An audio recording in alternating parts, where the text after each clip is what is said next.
Yan guys, ito na guys, natapos na rin natin pag-harvest natin. At ito guys, ito ang lahat na harvest natin.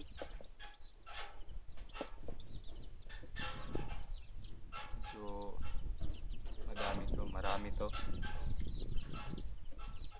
At sa ngayon guys, magpapahinga muna ako dito. Magpa-vlog lang ako dito. Kasi umalis yung amo ko eh.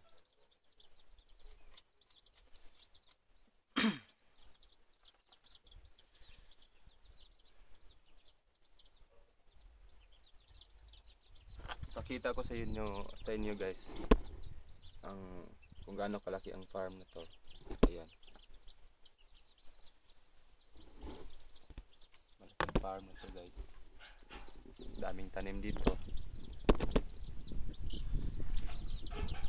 Ang tanim sa farm na to guys, yung talong, kamatis, sili. Meron pang sayote at magtatanim pa rin tayo dito ng pitsay at repolyo. And guys, dito muna ako, papahinga muna ako dito kasi masamang panahon ngayon at ito, umuulan na.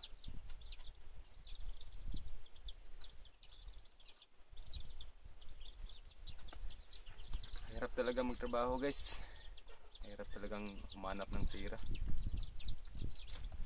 Kaso kailangan nating humanap ng pera para may papakain tayo ng pamilya natin. Ito guys, umuulan na. Napakaswerte ko dito, umuulan na. Magpapahinga ako hanggang matapos ng ulan.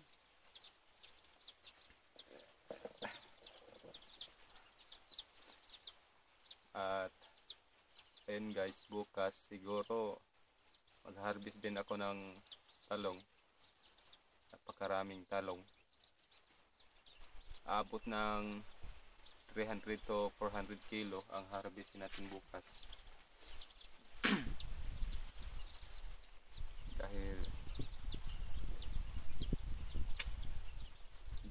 sa araw ng Martes ibibinta na to. Ibibinta na tong hina-harvest natin. Kapag hindi umuulan bukas, mag-harvest ako.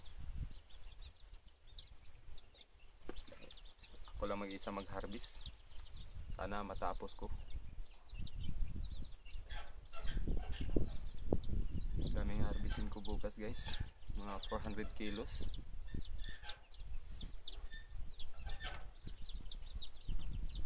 Kasi sabi ng amo ko, baka hanap kami ng ibang trabahante dito. Nag-iisa lang ako dito. And guys, lahat ng tinatanim namin dito, tanim ng amo ko. O ako naman ang nagtatanim dito ng mga pananim. Siya lang yung nagpuhunan. Ako yung nag-aalaga lahat.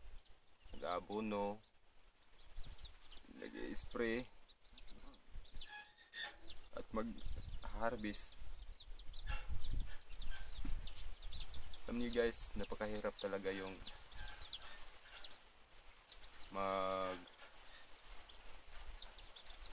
mag-garden eh. Kailangan mo ng malaking puhunan para makatanim ka ng marami. Kaso wala tayong pangpuhunan. Hirap tayo. Tulad ng amo ko. Pero mabubuti naman yung amo ko guys. Yan guys, papakita ko sa inyo guys. Ito yung talong na harvestin natin bukas. Lahat yan guys, talong yan. At kung nakikita nyo to guys, yung nasa tawag doon sa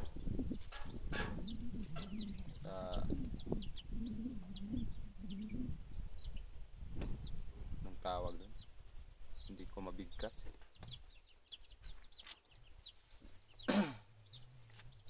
Ayan guys, yung mga maliliit, itatanim pa namin to. Ako lang di ay magtanim, pasensya na kayo guys. Sinubukan ko naman guys na magta-Tagalog, pero ang hirap talaga bigkasin ng Tagalog guys. Mahirapan ako sa kalisod. So sinusubukan ko naman guys na magta-Tagalog dito,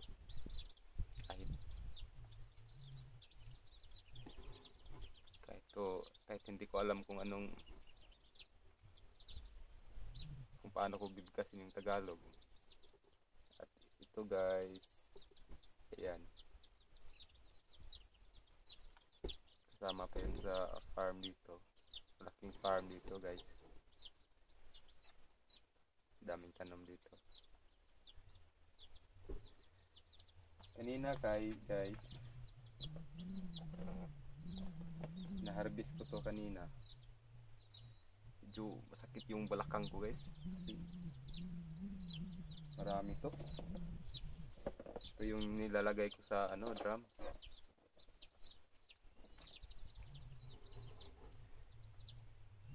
Sa ngayon guys, wala namang ulan.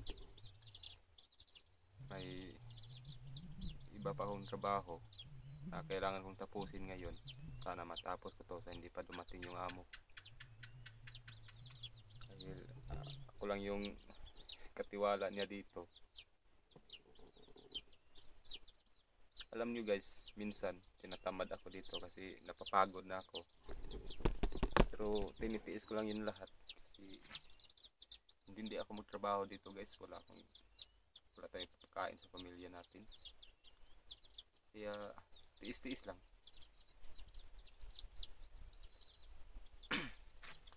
Guys, huwag niyong kalimutan guys na mag subscribe dito sa YouTube channel ko. Please like and share. Panoorin niyo to guys hanggang dulo. Ito lang muna ang ipapakita ko sa inyo guys. Siguro dami pa tayong ipapakita. Dami pa kayong panoorin. Bye bye guys.